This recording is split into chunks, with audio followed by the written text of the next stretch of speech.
જૂનાગઢના માળિયાહાટીમાં ધોધમાર વરસાદ ખાબકી રહ્યો છે। આ સાથે અનરાધાર વરસાદ વરસી રહ્યો છે। તો માંગરોળ પંથકમાં જળબંબાકાર જેવી સ્થિતિનું નિર્માણ થયું।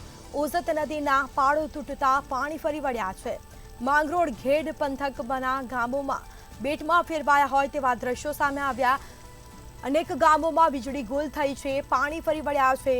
જૂનાગઢના માળિયાહાટીનામાં ધોધમાર વરસાદી માહોલ જામ્યો। માંગરોળ પંથકમાં જળબંબાકાર જેવી પરિસ્થિતિનું નિર્માણ થયું। તો અલગ અલગ વિસ્તારોમાં વરસાદી માહોલ જોવા મળ્યો છે, સાથે પાણી ફરી વળ્યા છે।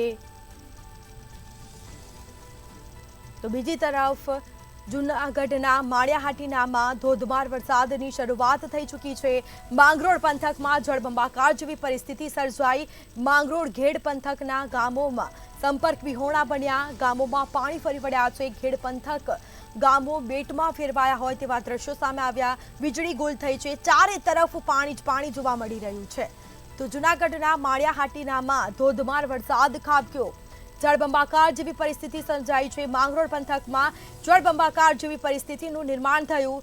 માંગરોળ ઘેડ પંથક ગામ સાથે જ વીજળી ગુલ થઈ છે, ચારે તરફ પાણી જ પાણી જોવા મળી રહ્યું છે। ગામોમાં વીજળી ગુલ થઈ છે। તો જૂનાગઢના માળિયાહાટીનામાં ધોધમાર વરસાદ ખાબક્યો।